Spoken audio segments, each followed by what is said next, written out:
Media britanike Sky News është përpjekur të hedhë dritë mbi rolin e Pakistanit si ndërmjetës për fundin e luftës midis SBA-ve dhe Iranit, duke ju përgjigjur pyetjes se pse ky vend i Azisë Jugore po luan tani një rol kaq të rëndësishëm në skenën globale. Shefi i ushtrisë pakistaneze, Marshalli Asim Munir, duket se po vepron si ndërmjetësi midis kryetarit të parlamentit iranian Mohammed Bagher Ghalibaf dhe të dërguarve të SBA-ve, si dhe Donald Trumpit, ndërsa ministri i jashtëm pakistanez ka zhvilluar më shumë se 30 bisedime me homologët e tij në lindjen e mesme. Por kush është ndërmjetësi i fuqishëm i Pakistanit? Forcat e armatosura të Pakistanit mbajnë një pozicion pushteti në vend.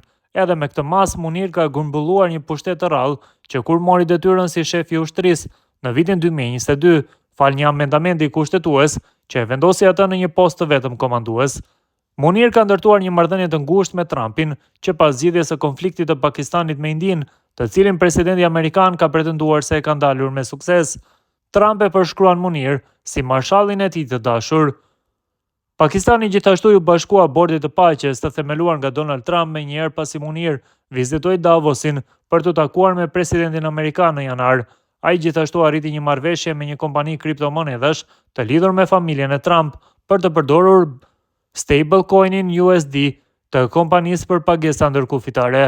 Pakistani ndërkohë mban kontakt të drejtpërdrejtë si me Washingtonin ashtu edhe me Teheranin, duke përshkruar si fqinji më pak armiqësor i Iranit, ndërkohë që gëzon edhe besimin e SBA-ve, gjë që e bën atë një ndërmjetësues të besueshëm në konfliktin global.